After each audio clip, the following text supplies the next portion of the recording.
আমাদের চাষীদের উদ্দেশ্যে আপনার কিছু কথা থাকলে বলবেন যে কি করলে মানে লাভবান হওয়া যায় ঢেঁড়স চাষের ক্ষেত্রে? আসলে প্রত্যেকটা ফসলের জন্যই প্রথম যেটা নির্বাচন করতে হবে, ভালো একটা জাত নির্বাচন করতে হবে। যদি জাত যদি ভালো না হয় তাহলে কৃষকের পুরোটাই লস। লস। কারণ যখন ফল আসবে তখন বুঝবে আমার জাত ভালো না। তার জন্য চাষাবাদের আগে জাতটা নির্বাচন করতে হবে। তারপরে বিশেষ করে ঢেঁড়স আবাদের ক্ষেত্রে যে গাছগুলি এখন মোটামুটি বড় হয়েছে, এখন নিচের কিছু বয়স্ক পাতা আছে যেগুলি রোগবালাই হওয়ার জন্য ওরা ভালো ভূমিকা পালন করে। তার জন্য বয়স্ক পাতাগুলি ছাঁটাই করে দিতে হবে। ছাঁটাই করে জমিতে ফেলানো যাবে না, ছাঁটাই করে এগুলি জমি থেকে নিয়ে বাইরে ফেলাই দিতে হবে। তারপরে আগাছা রাখা যাবে না জমির মধ্যে। এবং আমরা জানি মোজাইক ভাইরাসের বাহক পোকা হচ্ছে সাদামাছি, সাদা মাছ। হ্যাঁ, বা সবুজ, যেটা জাপ পোকা।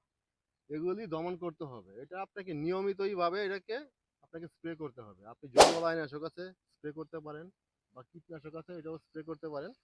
আবার সব সময় একটা জিনিস ইউজ করবেন না, তাকে পর্যায়ক্রমে রোটেশন হিসাবে ইউজ করবেন।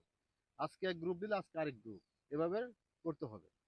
তারপরে আমরা যেমন আমাদের হলুদ আঠালো ফাঁদ আছে, যেটা যদি আপনি জমিতে যদি দেন, বিঘা প্রতি মোটামুটি 15টা দিলেই যথেষ্ট। মোটামুটি আপনার যথেষ্ট। আপনার যে শোষক পোকাগুলি আছে হলুদ ফাঁদে আটকাবে।